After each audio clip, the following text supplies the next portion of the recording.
Hey guys, what's going on? Welcome to 1-0 to the Arsenal. And today I wanted to talk to you guys about Pierre-Emerick Aubameyang and some rumours reportedly in the last few days that Manchester United have been circling for Aubameyang, and some transfer fees around the 70 to 80 million pound mark have been reported. United, of course, look like they're selling Lukaku, and he looks like he might be on his way to Inter Milan. So, of course, looking for a replacement as their main centre forward. And reports are to be believed. Aubameyang is one of the top targets on that list. So, what I wanted to talk to you guys about today is, well, would you accept any bids of 70 or 80 million pounds for Aubameyang, or is he too critical for the Arsenal team to let go? I'll tell you my view. For my view, 70 or 80 million pounds for a player that's just turned 30, in a situation where, Arsenal have got minimal funds, right? They've been trying to sign players all summer window. And if you look at all the players they're linked with, they're all in around the sort of 15 to 25 million pound bracket. Yannick Carrasco, apparently 30 plus million. Ryan Fraser, apparently 30 plus million. And Arsenal are balking at 30 million pounds in this day and age. So, if someone comes along with an astronomical figure for a 30-year-old of around 80 million pounds, yes, he's arguably our best player. But if that offer comes in, and does that allow Arsenal to reinvest that money into key areas of the team that really are lacking to supplement that reported 40 million pounds of a transfer budget that they've got this summer? So I know some of you are probably thinking, hang on a minute, why are we suggesting that we'd sell arguably our best player and our top goal scorer, the Golden Boot winner from the Premier League last season? But if you think about it, right? If you think about where Arsenal are now and how far they need to go to get to where your Liverpools are, your Man Cities are, even dare I say it, where Spurs are. They got to the final of the Champions League and they've been consistently in the top four the last few years. In order for Arsenal to get there, it's not a one transfer window solution, even if they had 200-300 million pounds. This is a 2, 3, 4 year project under Unai Emery, to get the right players in, to get the right style in, and transition away from what was, 20 years of Arsene Wenger and effectively his squad that he's inherited, and put his own rubber stamp on this team, build a new Arsenal for the future.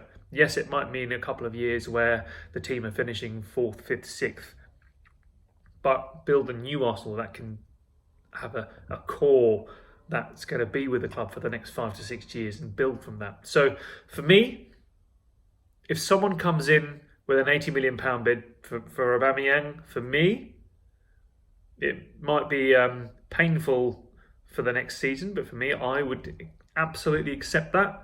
And that is 80 million pounds that Arsenal can use to reinvest in key areas like the two wingers. We all know that Emery's been constrained in the way he wants to play. He's been playing, with two strikers and Ozil or Ramsey in the hole behind them. That's not how he wants to play. And if you look at most teams and the way they play these days, that kind of free role in behind the striker is kind of becoming more and more redundant. Really, it's one main striker with two wingers or inside forwards flanking them, and that's the way Unai Emery wants to go. So, in order for a team to be successful, you need quality wide men who can contribute, who can dribble, who can cross, they can finish and contribute 10 to 15 goals a season. And Arsenal just do not have that at the moment. I'm sorry, but Alex Iwobi, yes, he's a youth product and he's come through the system and he's been given a chance, but I mean, he's a kind of player. Alex Iwobi, he's a bottom half of the table player for most Premier League teams, with no disrespect to them.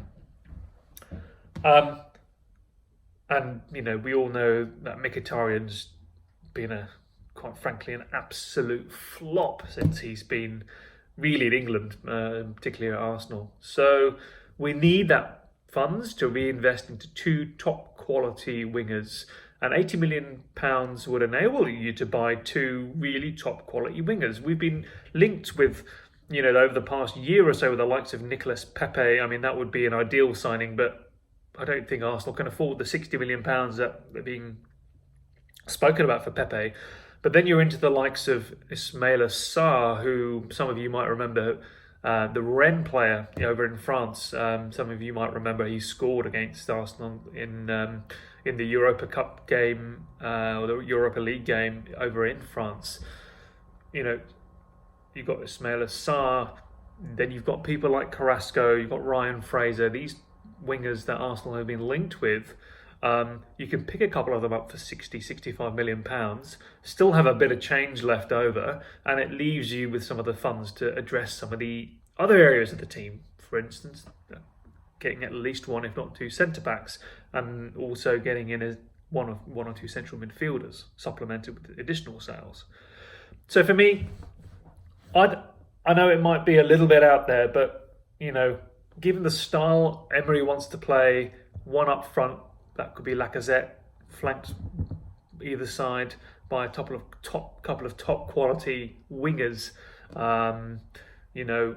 Your Ryan Frasers or your Ismaila Sarrs. You're then starting to build a team and build a way of playing that will be more suited to Emery.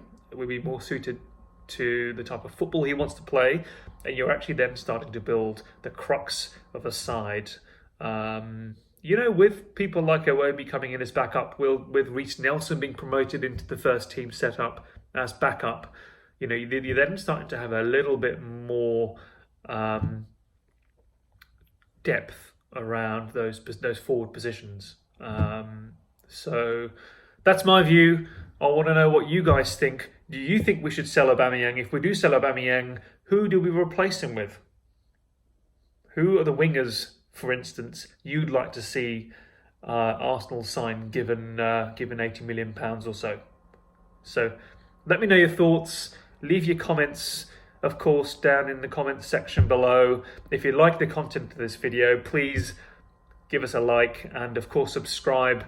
I will be back on in the next day or so with some more transfer updates as and when they come through.